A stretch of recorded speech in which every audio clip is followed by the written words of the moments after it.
Well, the train was full of football fans. I didn't know whether to cry or laugh. The bus southbound ain't leaving town for at least another hour and a half, and I'm 5,000 miles away from my home. I'm carving another line on my own tombstone. I'm thinking about something I once heard an old man say about by and by some sweet day. It's come that lonesome day, I'll be standing around doing like I'm doing now, waiting on a bus southbound.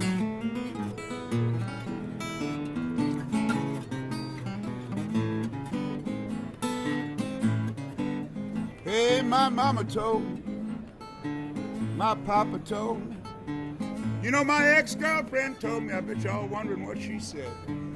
I don't remember. I'm sure that if I did, it would be something that would really do a number on my head. Man, but I don't worry. It'll all come back to me some lonesome night when I'm lying awake in bed. Some lonesome day when I'm standing around doing like I'm doing now, waiting on a bus southbound.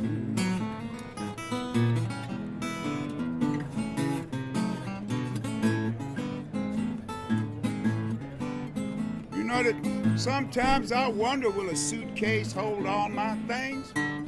Nothing but a couple of packs of cigarettes and a couple of sets of guitar strings in this letter I once received way back in '93, worn around the edges, and it's getting hard to read, so I fold that letter and I put it away. Might take it out again some lonesome day. Some lonesome day when I'm standing around doing like I'm doing now, waiting on a bus southbound. While you're waiting, why don't you play your guitar? All right.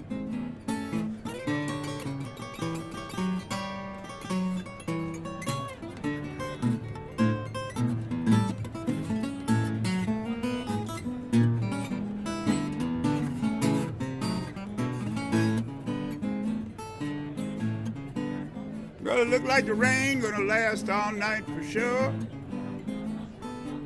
They say that's all right.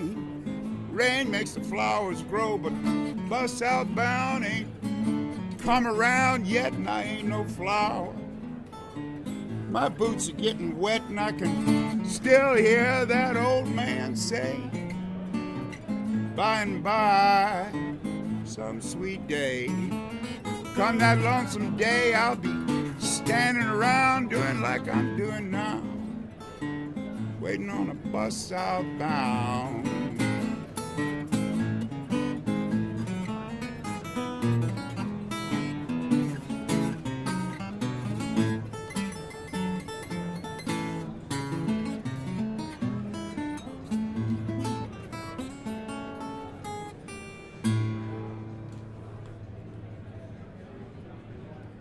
We're glad to have the inimitable Steve James here playing one of Collings' brand new line of guitars. It's a Waterloo. Yeah, the Waterloo guitars. These are actually inspired by the design of the old Kalamazoo guitars, which were made by Gibson preponderantly in the 1930s. Mm-hmm. And what they were was they were very inexpensively basically made guitars, ladder bracing rather than the usual X bracing that you find in a steel string.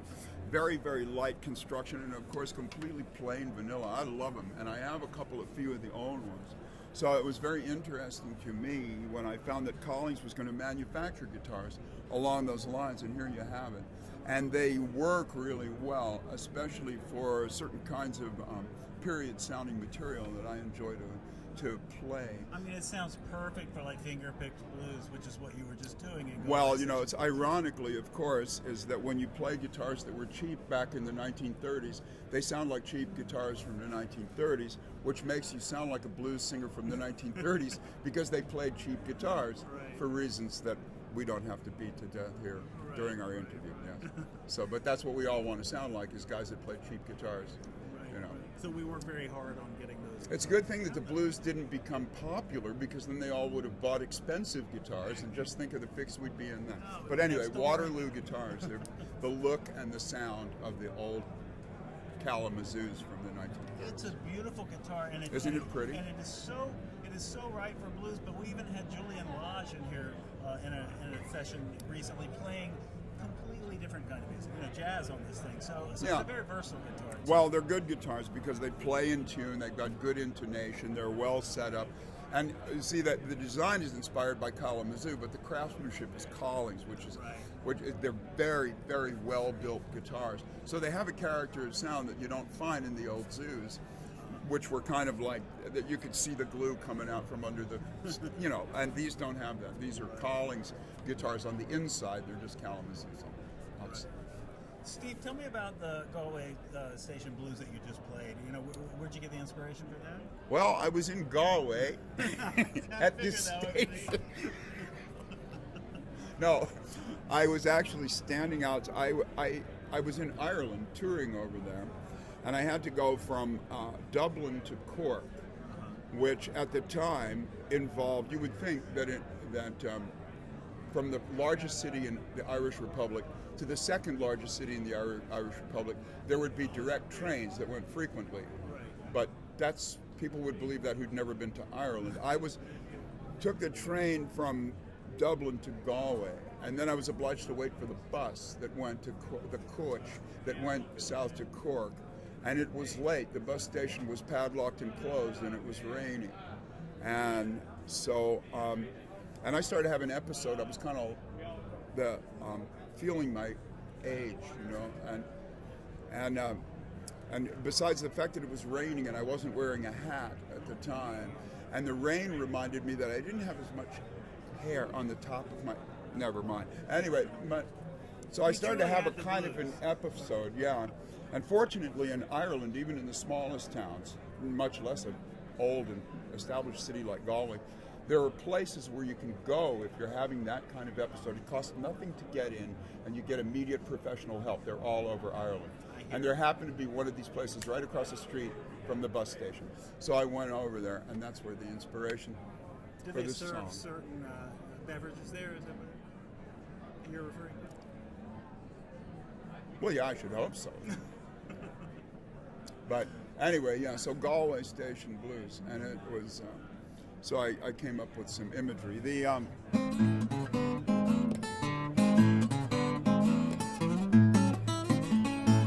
The guitar part is kind of a boost, from.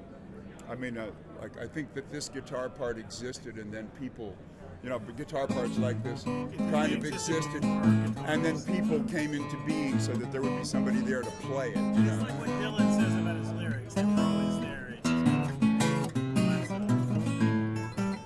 But anyway, it's an original song.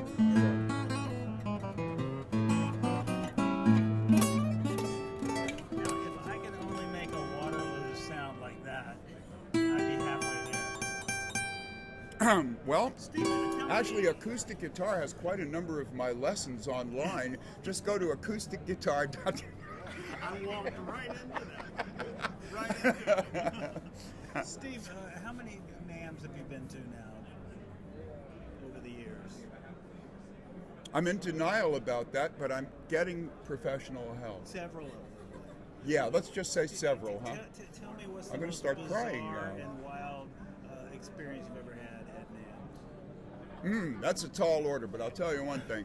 One time, I was here at the NAMM show, and I found out that an old friend of mine that I hadn't seen for a long time was working for Sun Amplifiers that had a big presence here. So I went up onto the floor up there, you know the one I'm talking about? I know the one you're talking about. And so I goes up there and I finds my friend. There are lots of people around. There are paparazzos with cameras. There are partially clad women. There was a mob around this thing. I said, what's going on around here? When I found my friend, we reintroduced each other after not having seen each other for a while. I said, what's up with all the peeps over here? He said, don't you know Gene Simmons from Kiss? This was before he was like he is now. But he's going to come here. So I said, oh, wow. So I'm hanging out. Everybody's getting more and more excited. Here comes Gene Simmons from Kiss, and he's in the full regalia. He's got the makeup on, his tongue's coming out. He's got platform shoes that are like this big, you know, and he's in the outfit with the thing sticking out over here. He's got two, like, Melanesian-looking women. They have hardly any clothes on. I mean, I'm talking about maybe 6 square inches of fabric, and they're walking with him, you know, and everything like that. And he's, like, walking down the thing like, I'm Gene Simmons from Kiss. And just as he turns the corner, right, coming in the opposite direction, face to face with him, is Beefcake the Mighty, the bass player from Guar. He has taller shoes than Gene Simmons, and not only that, they look like the feet of a diplodocus, right?